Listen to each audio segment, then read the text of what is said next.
Action ન્યૂઝમાં આપનું સ્વાગત છે। જૂનાગઢના વંથલી તાલુકાના કણજા ગામે નવનિર્મિત પુલનું કામ અધૂરું છોડી દેવાતા ગ્રામજનોની મુશ્કેલી વધી છે। ચોમાસાની સિઝનમાં પુલનું કામ અટકી જતા વાહન વ્યવહાર માટે ડાયવર્ઝન આપવામાં આવ્યું છે, જેના કારણે સ્થાનિકોને હાલાકી વેઠવાનો વારો આવ્યો છે। જૂનાગઢ જિલ્લાના વંથલી તાલુકાના કણજા ગામના મુખ્ય માર્ગ પર બની રહેલા નવનિર્મિત પુલનું કામ અચાનક બંધ કરી દેવાતા ગ્રામજનો મુશ્કેલીમાં મુકાયા છે। પુલનું કામ અધૂરું રહેતા હાલ વાહનોની અવરજવર માટે ડાયવર્ઝન કરવામાં આવ્યું છે। ગ્રામજનોના જણાવ્યા મુજબ ડાયવર્ઝનના કારણે રહેણાંક વિસ્તાર પાસેથી વાહનોની અવરજવર વધી છે, જેના પગલે ગટર અને પાણીની લાઈનોને નુકસાન થવાની સમસ્યા સર્જાઈ છે। ગ્રામજનોએ તંત્ર સમક્ષ માંગ કરી છે કે પુલનું અધૂરું કામ તાકીદે પૂર્ણ કરવામાં આવે અને લોકોને હાલાકીમાંથી મુક્તિ આપવામાં આવે।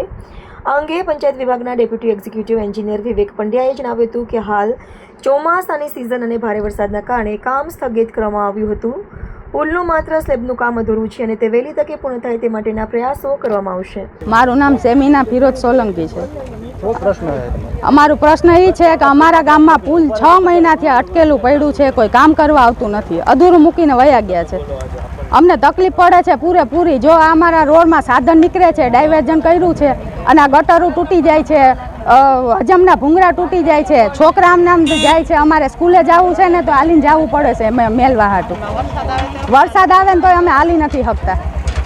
ચારેકોર ખડા ખાબડા બધું ભરેલું છે, કોઈ જાતની સુવિધા આવી નથી અમને। સરપંચને બોલાવ્યા છે તો સરપંચે ધ્યાન આપતા નથી। હા, બધે કરી છે ને બધાય બોલે છે તોય કોઈ ધ્યાન આપતું નથી। Vivek Pandya, deputy executive engineer, panchayat sub division 2 Junagadh. સાહેબ, કણજા ગામને જોડતો જે મુખ્ય માર્ગ છે તેની ઉપર હાઈકોર્ટની કામ ચાલી રહ્યું છે અને અત્યારે કામ અટકેલું છે, તો ગ્રામજનોની મુશ્કેલી પડે। હા, અત્યારે છે ને કણજા ગામની અંદર એક માઇનોર બ્રિજનું 2 ગાડાનું તે સ્ટ્રક્ચરનું કામગીરી ચાલુ છે। અત્યારે ચોમાસા દરમિયાન અત્યારે એમાં પિયર કેપ સુધીનું સીસી કામ પૂર્ણ થયેલું છે અને સ્લેબની કામગીરી હાલ બાકી છે, પરંતુ હમણાં તાજેતરના સમયની અંદર ભારે વરસાદના ને આગાહીના પગલે તે સ્લેબની કામગીરી ત્યાં થઈ શકેલી નથી, માટે હમણાં ચોમાસામાં અત્યારે વરસાદને થોડોક ઓછો થયા બાદ સત્વરે કામગીરી શરૂ કરીને પૂર્ણ કરવાનું આયોજન છે। ખાસ કરીને ડાયવર્ઝનને કારણે પણ લોકો હેરાન થાય છે। જી, ડાયવર્ઝનની અંદર અત્યારે હળવાથી મધ્યમ પ્રકારના વાહનો અત્યારે અવરજવર કરી શકે એવું છે।